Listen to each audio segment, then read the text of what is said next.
Nous nous tenons debout pour honorer la parole du Seigneur. Nous sommes dans le livre des Romains, chapitre 8, le verset 18 et le verset 19. La Bible dit ceci: j'estime que les souffrances du temps présent ne sauraient être comparées à la gloire à venir qui sera révélée pour nous. Aussi la création attend-elle avec un ardent désir la révélation du Fils de Dieu. Amen. Amen. Nous lisons 2 Corinthiens chapitre 5. Le verset 17. 2 Corinthiens chapitre 5, le verset 17. La Bible dit ceci: si quelqu'un est en Christ, il est une nouvelle créature. Création, les choses anciennes sont passées, voici, toutes choses sont devenues nouvelles. Amen. Amen. Le thème de cette célébration, c'est dans le verset 19 du Romains chapitre 8. Aussi la création attend-elle avec un ardent désir la révélation du Fils de Dieu. Là, nous allons nous poser la question: pourquoi la création doit encore attendre la révélation du Fils de Dieu? Pourquoi? Et nous allons constater qu'il y a une chose qui s'est passée sur la terre, et cette chose-là a amené la terre dans une situation difficile. Parce que lorsque Dieu a créé les cieux et la terre, et lorsqu'il a commencé à créer toutes choses, et la Bible déclare, Dieu a vu tout ce qu'il avait créé était bon. Et lorsqu'il a pris la décision de créer l'homme,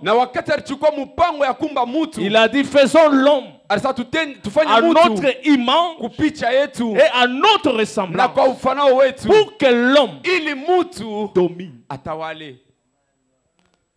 Maintenant, pourquoi lorsque l'apôtre Paul parlait aux Romains, il a dit: la création tout entière attend avec un ardent désir la révélation du Fils de Dieu. Là où nous devons maintenant comprendre, pour que Dieu fasse quelque chose sur la terre, il doit toujours passer par un homme. Vous savez, il y a deux personnages qui ont influencé le monde sur cette terre. L'un a influencé le monde négativement, et l'autre a influencé le monde positivement. Le premier, c'est la première création, Adam. Dieu lui a donné le pouvoir de régner et de dominer. C'est là où j'aimerais attirer votre attention. Ce n'est pas le diable qui a détruit le monde. Celui qui a détruit le monde, c'est l'homme lui-même. Le diable n'a pas de pouvoir si l'homme ne lui donne pas le pouvoir. Oh, dites amen très bien. Et j'aimerais te dire, le diable n'a pas le pouvoir d'entrer dans ta vie et détruire ta vie. S'il entre et il détruit, c'est lorsque toi tu arrives à lui donner la permission. Le diable ne travaillera jamais lorsqu'il n'a pas la permission.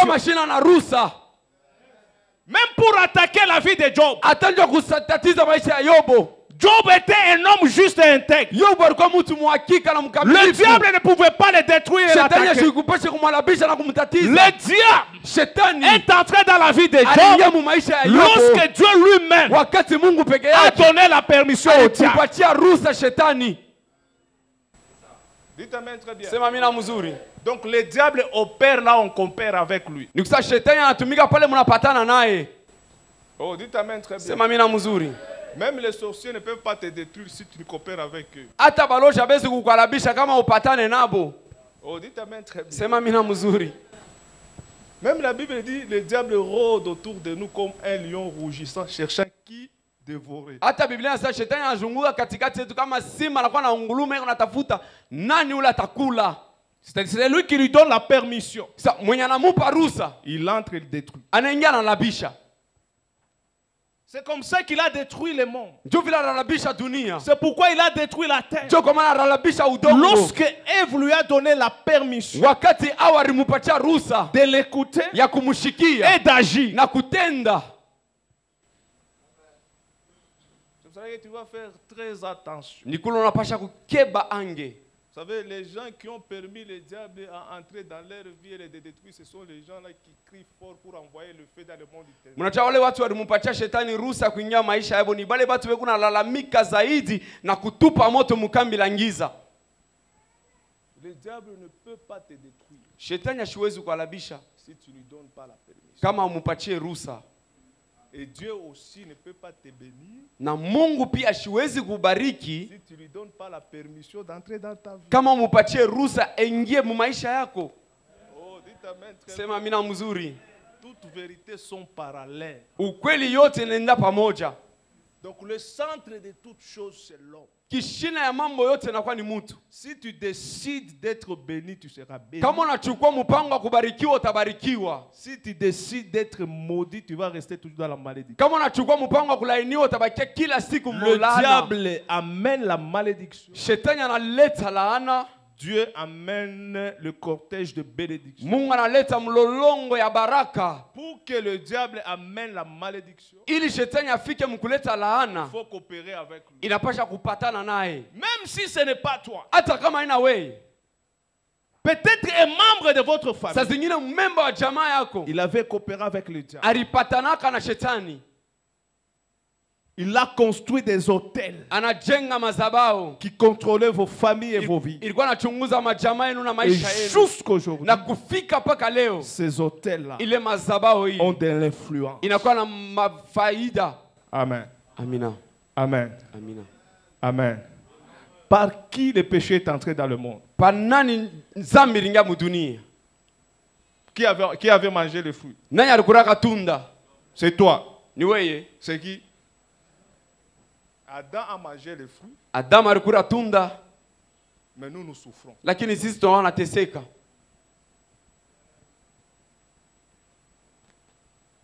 Lui il a mangé le fruit. Yeye alikula tu tunda. Ce n'est pas toi. Ana ta wewe. Ce n'est pas moi. Ana mie. Et aujourd'hui nous souffrons. Lakini leo tunakuwa na teso. C'est parce qu'Adam. Ni juu Adamu.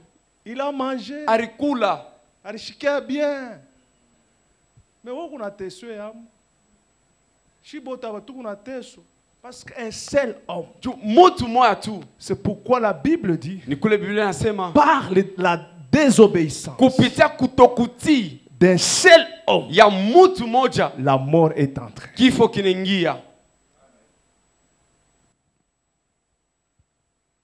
Donc je vous ai dit qu'il y a deux personnages qui ont influencé le monde. L'un l'a fait négativement et l'autre l'a fait positivement. Adam a désobéi.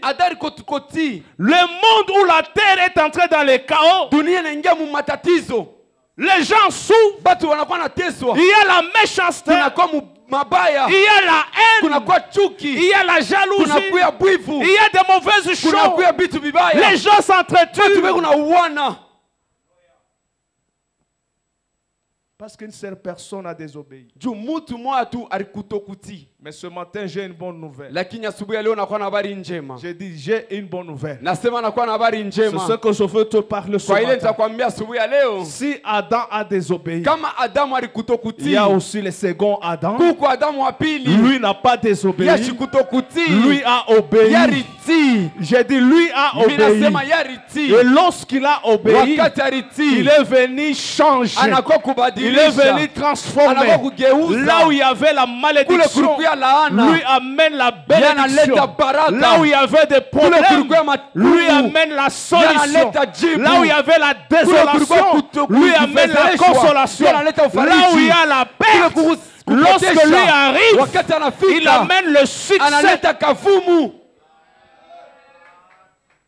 Ma prière ce matin, oublie Adam, mais reconnais Jésus-Christ. Oublie tout ce que Adam a amené dans le monde. Mais crois à ce que Christ a amené dans le monde. J'ai fait un exercice très simple. Tout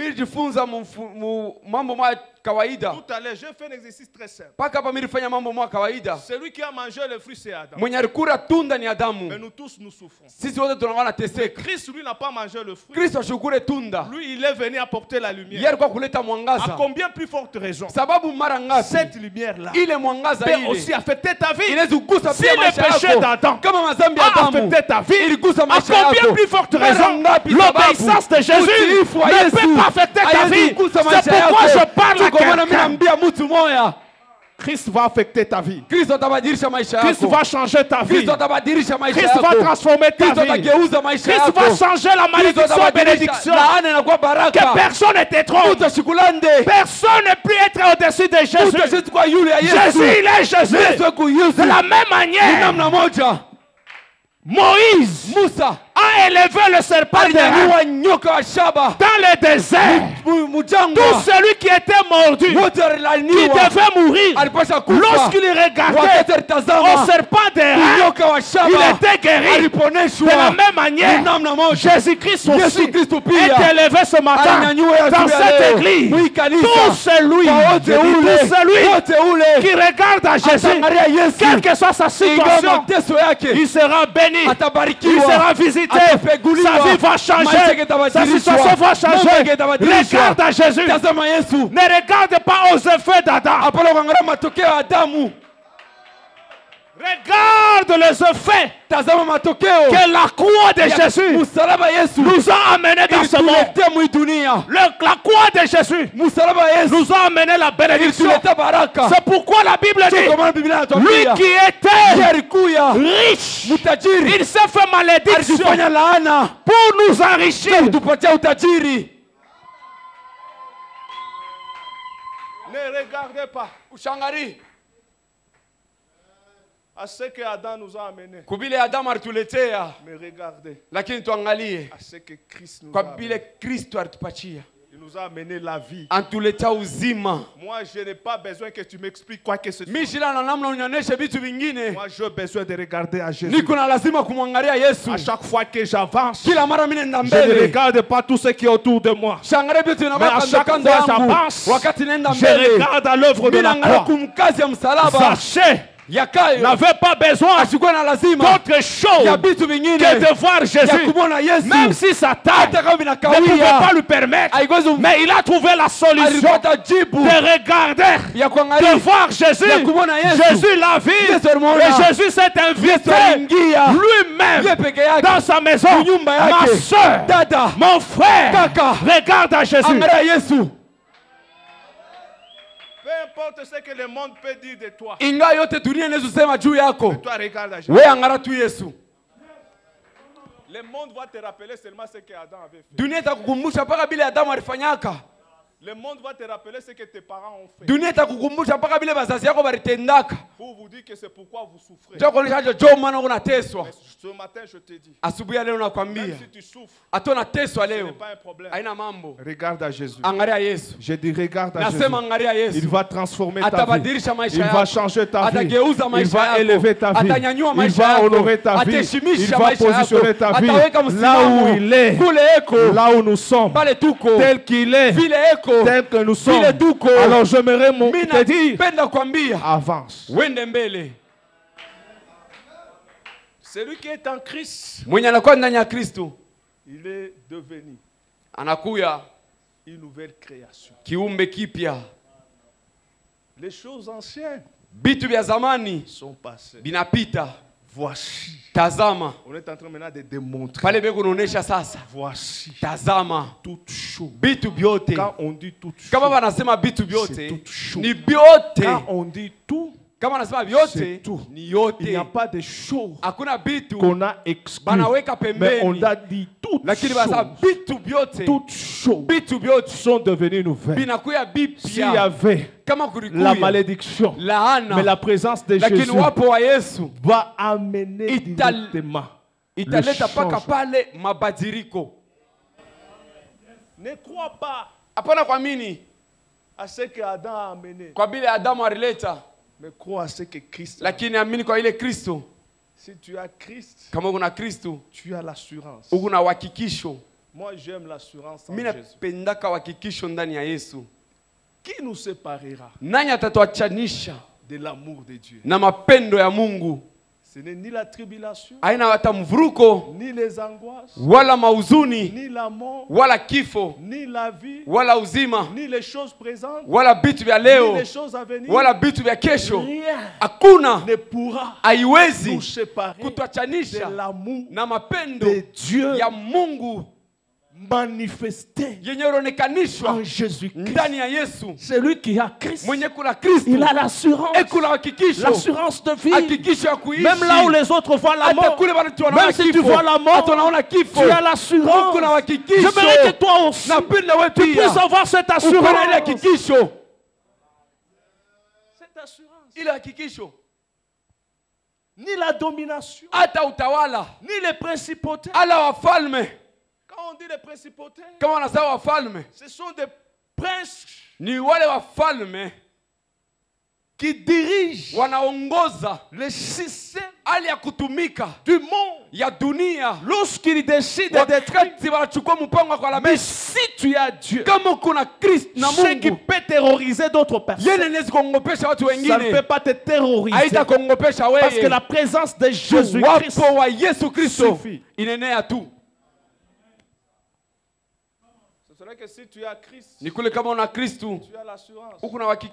Tu peux dormir avec un sorcier. Tu peux dire, celui qui est en moi est plus fort que ce petit sorcier qui est à côté de moi. Il faut avoir l'assurance. Si tu n'as pas Christ, tu auras toujours la peur. Ma prière ce matin, que nous ne puissions pas être de personnes qui viennent à l'église, qui fréquentent l'église, mais qui n'ont pas Christ. Amen. Amen. Un vrai chrétien, c'est celui qui a Christ. Oh, dites amen très bien. Un vrai chrétien, ce n'est pas celui qui chante beaucoup. Ce n'est pas celui qui danse. Mais un bon chrétien, c'est celui qui chante, qui adore, qui danse, et il a Christ en lui. Oh, dites amen très bien. Je suis en train de vous parler. Les choses sérieuses. Les choses simples. Mais profondes. Si vous avez ça, rien dans ce monde ne pourra vous détruire. Si tu as Christ, mais là où les autres pleurent, toi tu ne vas pas pleurer. Si tu as Christ, là où les autres te menacent, à cause de la sorcellerie, mais les sorciers vont déménager à cause de ta présence, parce que tu as la lumière. Christ c'est la lumière. Est-ce que quelqu'un qui a la lumière peut se plaindre?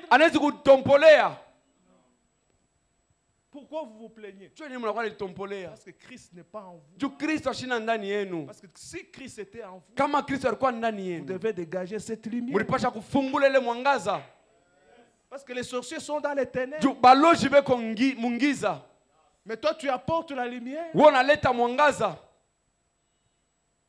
C'est difficile que les sorciers puissent opérer. Parce qu'ils opèrent dans le ténèbre.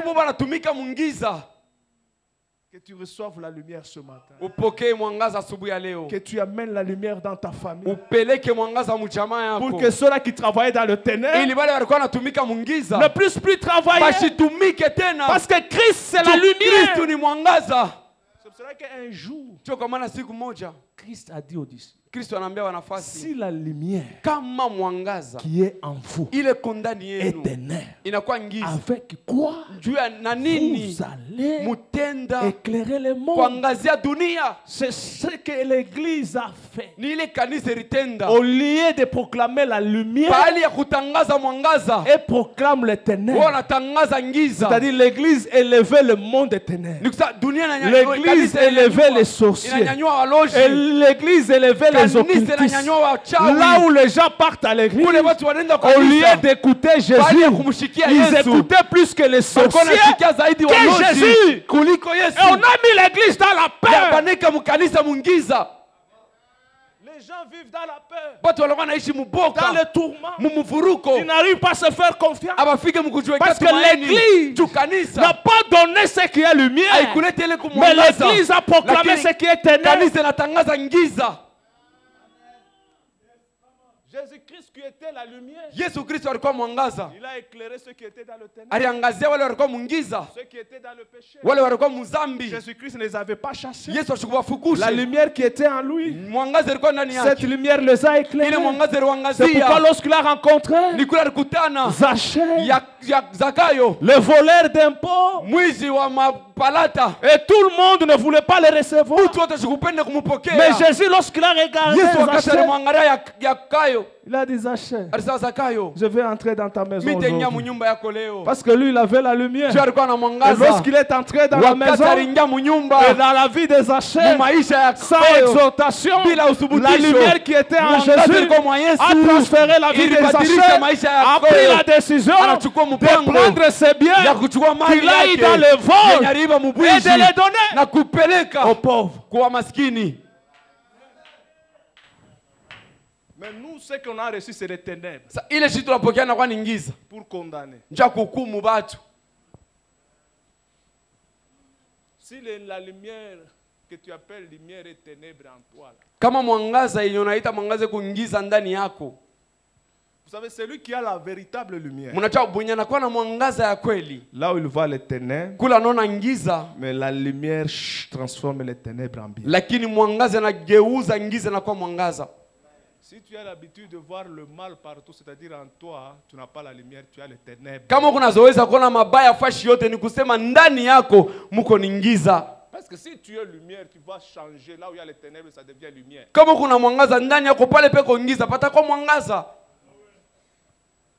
C'est ça. C'est ça. C'est ça. Et la lumière n'a pas besoin de se glorifier. C'est ça. Lorsque la lumière entre, tout ce qui était noir devient clair.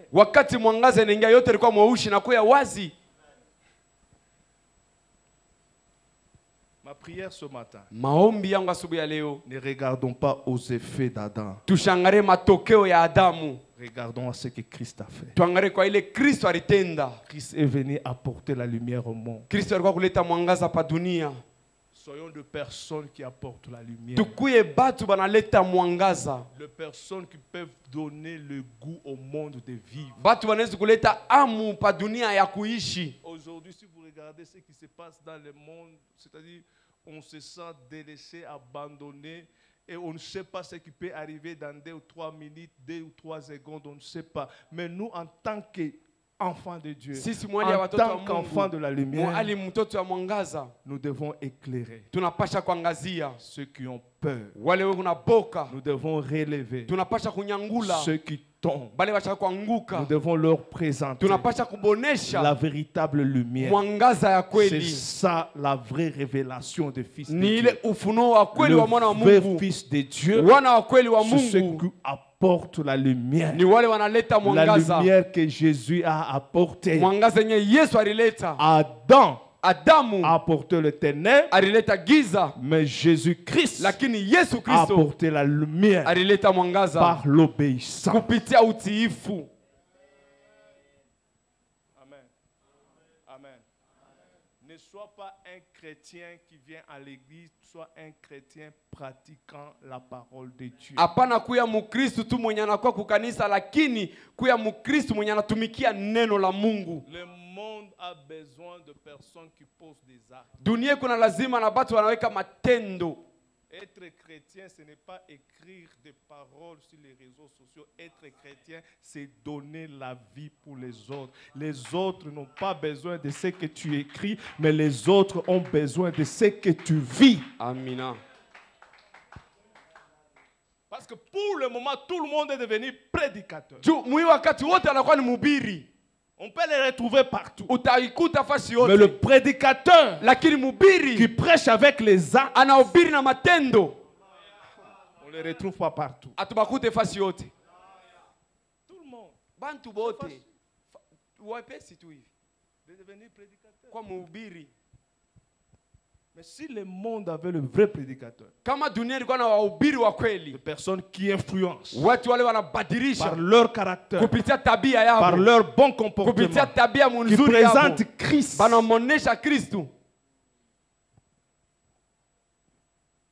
mais les chrétiens portent seulement le t-shirt de Jésus, mais ne présente pas la vie de Jésus. Vous savez, ceux-là qui font de la publicité de la bière, tu ne peux pas porter le polo sans prendre cette bière et démontrer aux gens que non, c'est une bonne bière. Si tu portes le polo, tu vas démontrer aux gens que c'est une bonne bière. Si tu portes Christ, un polo là on écrit Jésus sauve, il faut que le monde constate que Jésus t'a sauvé. Il t'a sauvé par ta façon de parler. Il t'a sauvé par ta façon de te comporter. C'est pourquoi pour être sauvé, il ne faut pas seulement être membre de Goshen, mais il faut vivre ce que l'alliance de Goshen vous parle. Et l'alliance de Goshen vous parle de Jésus. Et Jésus a dit, je suis la lumière du monde. Celui qui me suit ne marchera pas dans le ténèbre. Il aura la lumière. C'est cela que nous qui critiquons les dénominations là, un jour nous serons surpris. C'est cela qu'à partir de maintenant, il faut cesser. Oh, les catholiques. Hier, j'ai été surpris. Je suis allé au salon, dans ce salon-là de coiffure. D'habitude, il y a un prêtre, le recteur des grands séminaires. À maintes fois, lorsque je le croise là-bas, c'est lui qui paye pour moi la facture. Et hier, j'ai été surpris, il l'a suivi sur les réseaux sociaux, le 6e anniversaire. Et je suis allé là-bas, j'ai trouvé une carte. Félicitations, pasteur Patrick, pour le 6e anniversaire. Amen. Il m'a donné aussi une Bible. Et cette Bible-là coûte $150. Frère Jean, tu peux entrer dans le bureau, tu amènes la Bible là qui est dans les salles. C'est pour vous dire, il y a des gens qui nous suivent de loin. Il y a des gens qui nous encouragent de loin. Même si je parlais aujourd'hui, j'ai besoin des gens, par leur attitude, qui encouragent ce que nous faisons.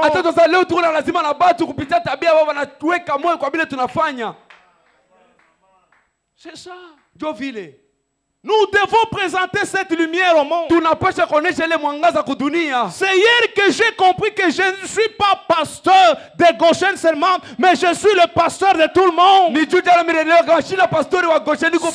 je me limite ici, je serai bloqué. Si les autres nous ont encouragés, c'est parce qu'ils voient de loin. Moi, je ne crois pas qu'il est fait pour tout le monde. Mais il peut-être nous a observé. C'est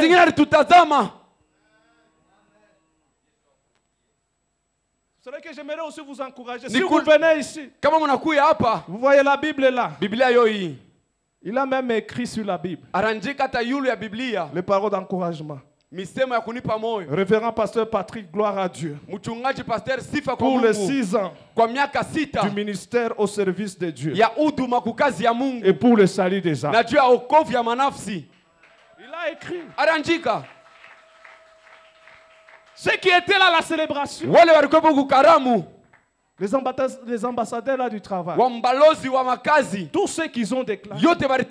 Personne ne les a expliqués. Si peut-être que vous avez douté pour eux. Mais ce prêtre ici. Un recteur. Des grands séminaires. Là où il y a la théologie. Mais lorsqu'il suit de loin, il prend le courage de nous encourager. Et j'ai compris que quelque part, Dieu peut utiliser aussi des hommes pour nous encourager. Goshen, restons debout. Ne soyez pas dans la distraction. Soutenez cette œuvre. Tu dois d'abord soutenir cette œuvre par ta présence au kill.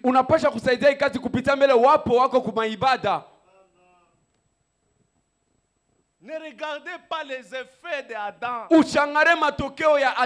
Si tu as Christ, ce que tu vois comme souffrance, dans les jours à venir, les souffrances vont se transformer. C'est ce que l'apôtre Paul a dit. La souffrance du temps présent ne serait jamais comparée à la gloire à venir. La gloire nous attend. La gloire nous attend de l'autre côté. Continuons la marche. Ne t'arrête pas. Tu dois continuer la marche. Ne te décourage pas. Et n'accepte aussi que quelqu'un, tu ne sais pas d'où il vient, vous vous rencontrez seulement à l'église, il commence à te décourager. N'accepte pas ça. L'unique erreur que l'homme peut connaître, c'est de souffrir parce que non, une autre personne est venue lui dire si le monde a souffert parce qu'elle va écouter les serpents. Elle n'a pas pu écouter Dieu. Elle n'a pas pu écouter même son mari. Et Adam aussi, il a écouté sa femme.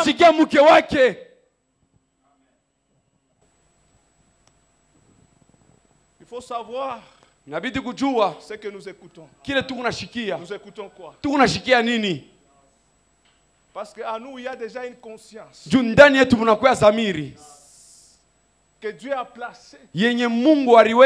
À chaque fois que nous voulons poser un acte, il y a toujours la voix de Dieu qui parle à nous. Avant d'écouter ceux de l'extérieur, écoute d'abord celui qui te parle en toi. Et tu vas maintenant vérifier ce que ta conscience t'a parlé avec ce que l'autre là de l'extérieur. Parce que tout celui de l'extérieur, lorsqu'il te parle, il a toujours un agenda caché. Et lorsqu'il te parle, il va embellir ça. Il va habiller ça. Il peut transformer le mensonge devient la vérité. Et si tu écoutes ça, tu ouvres la porte à la mort, à la malédiction. La plupart des personnes souffrent parce qu'ils ont laissé leurs oreilles. S'il y a l'unique chose que tu peux protéger dans ta vie, c'est les oreilles. Le monde a été détruit par les oreilles.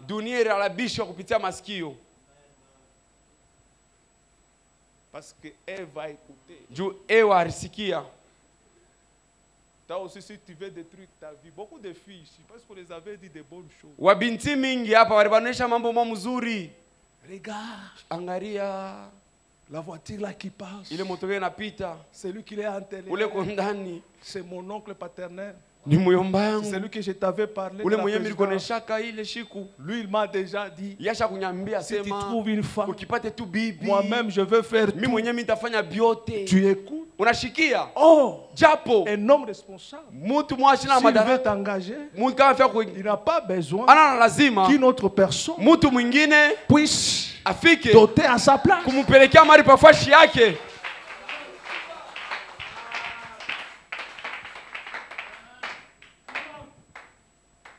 Bengine wanaojisha bikonga moto wanasema huu mwenyewe ni demo tu bali nitumia. No, shetani anatumaka ba demo.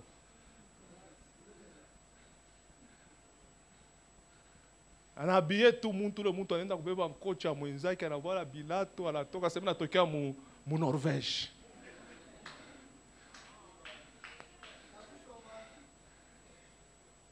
Anafika mbele kule kuona shaka pika mbele na parfum kama ni ya 10,000 francs mwe bote KO. Acha kuchanger tu ma 1000 francs toi sasa ni ba petit frère banakuya shwa.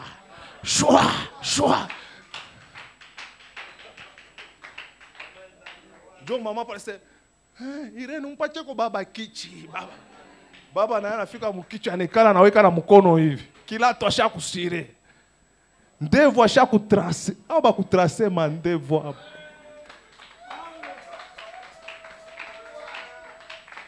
Jo mwe bale musha wikala ma selfie chwaka.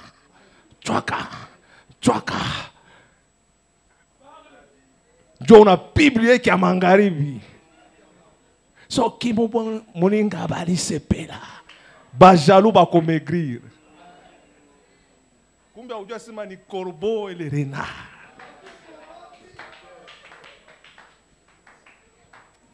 Mungu amisaidie kumjue kwa kushikia. Mudiscipline comme mashikio ye.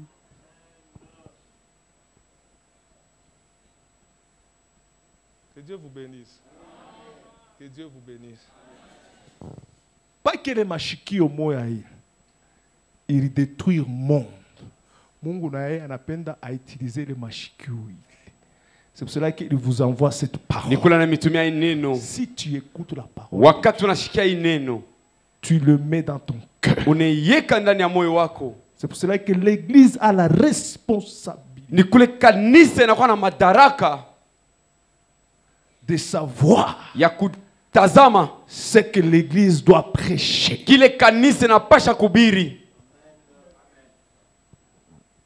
Aina tant kosa yenu kama mungu ngopa baloche parce que église nezi kufua 5 ans chaque jour kwa église. Beko na nyonyesha paka mvita kizazi boulogi malien. C'est comme mtu qu'on a shikiaka malien, c'est-à-dire qu'on a jilié ye mwenyewe. Mais quand on a shikia délivrance, parole, la Bible dit, vous connaîtrez la vérité. Et la vérité vous rendra libre. La vérité, c'est Jésus-Christ. Et cette vérité-là, c'est l'œuvre de la croix. Et à l'œuvre de la croix, la Bible déclare, Colossiens 2, verset 14, il a effacé l'acte, tous les ordonnances. Parce qu'il y a les ordonnances qui nous condamnent. Mais la bonne nouvelle, par l'œuvre de la croix, il a effacé.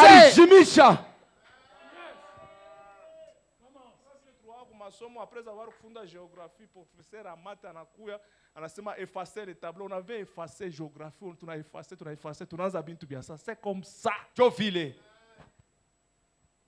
L'œuvre de la croix, on a effacé malédiction, pauvreté, maladie, combat, vita, avec le sang de Jésus, on a effacé, on a effacé, on a effacé. Maintenant Jésus-Christ, le nouveau professeur, il prend la craie, il commence à écrire. Il n'y a plus donc maintenant aucune condamnation pour ceux qui sont en Jésus. Tout celui qui est en Jésus, il a la vie, et il a la vie en abondance. Il ne mourra pas, il vivra. il vivra, même si il prend un breuvage mortel, il ne mourra pas. Jésus écrit, à mon nom, vous chasserez les démons. À mon nom, vous verrez des miracles. Ça, c'est le nouveau cours que Christ nous a amené. Il n'est pas venu nous rappeler que tu souffres. On lui pose la question. C'est avec les chiens. Est-ce que c'est lui ou ses parents qui ont péché? Jésus a eu le membre à Bile Mamalien, non. Lui, il va donner son expertise à lui. Que tu sois ensorcelé ou pas. Si moi j'arrive, j'ai besoin que tu aies la vie. Tu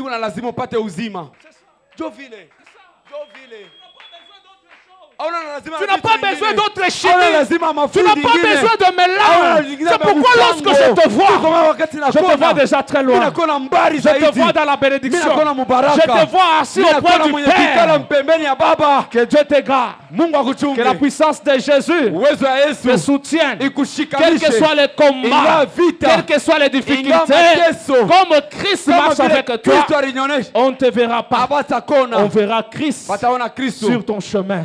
Que Dieu te bénisse. Toi aussi, ma prière, qu'on voit Christ.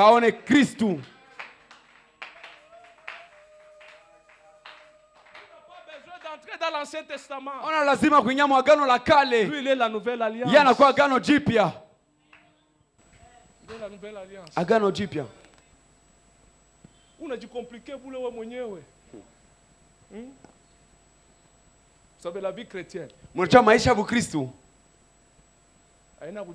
Combien de vieillards sont au trône, combien de têtes.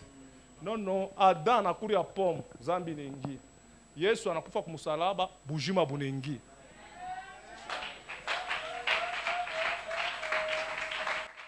C'est ça, évangile en français facile. Michel Zouka, c'est aux 4 êtres vivants. Oh, 4 têtes. Biakashikani. Adam alikuri en pomme, Zambi nengi. Yesu banamua kumusalaba, bujima bunengi. Pour que bule bujima kumusalaba, bunge mu maisha yako, un point entrée. Na vivre comme mutu normal. Ata komba kwenye utaombaka 10 ans, 20 ans. Paka reketi moya. Paka reketi moya. Baba tenda, baba. Kama ukomprendre bi, utakuwa paka baba tenda, baba.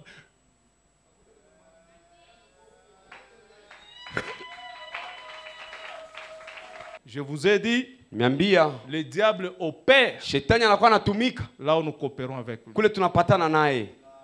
Dites amen très bien. Que Dieu vous bénisse. Que Dieu vous bénisse. 2 personnages qui ont influencé le monde. Adam a amené le malheur. Jésus-Christ a amené le bonheur. Et commencez à écouter plus que Jésus. Et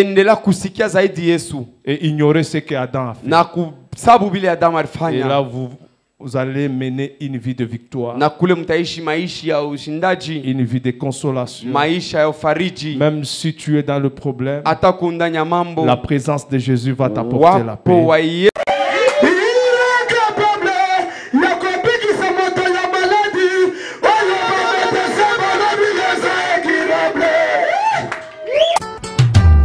Et Dieu de Goshen vous bénisse. Oh Yesu, tokendele susu epai ya nani? Tala biso te tomibwaki na makolo na yo. Yesu. Naye na mai na miso toluka yo moninga malamu amena bikama. Ikonzia baptiswe Yesu Mesia. Kumu monene enga memo bali